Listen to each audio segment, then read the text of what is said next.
Մի փոքրիկ քաղաքում ապրում էր Անի անունով մի աղջիկ։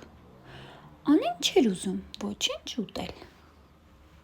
«Չեմ ուզում», կրկնում էր նա, երբ մայրիկը ափսեն դնում էր նրա առջև։ Մի երեկո, երբ նա նորից հրաժարվեց ընթրիքից, պատուհանից ներս թռավ մի փայլուն փոքրիկ էակ։ Նրա անունը կախարդական Լույսիկ էր։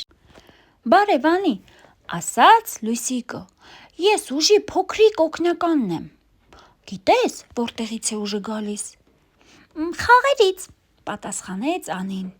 Լույսիկը ծիծաղեց։ «Խաղալու համար ուժ է պետք։ Ուժը գալիս է ուտելիքից։ Ամեն գթալ ապուրը քո ներսում փոքրիկ շինարարներ է արթնացնում։ Նրանք կառուցում են մկաններ, արագություն ու բարձր թռիչքներ»։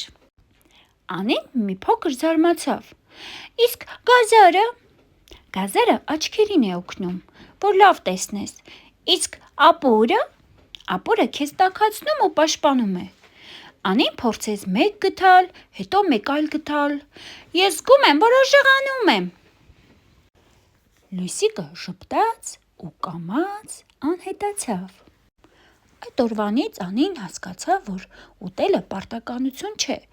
Ուտելը մարմնին շնորհակալություն ասելու ձև է։ Եվ ամեն անգամ, երբ նա ուտում էր, պատկերացնում էր իր ներսում աշխատող փոքրիկ շինարարներին։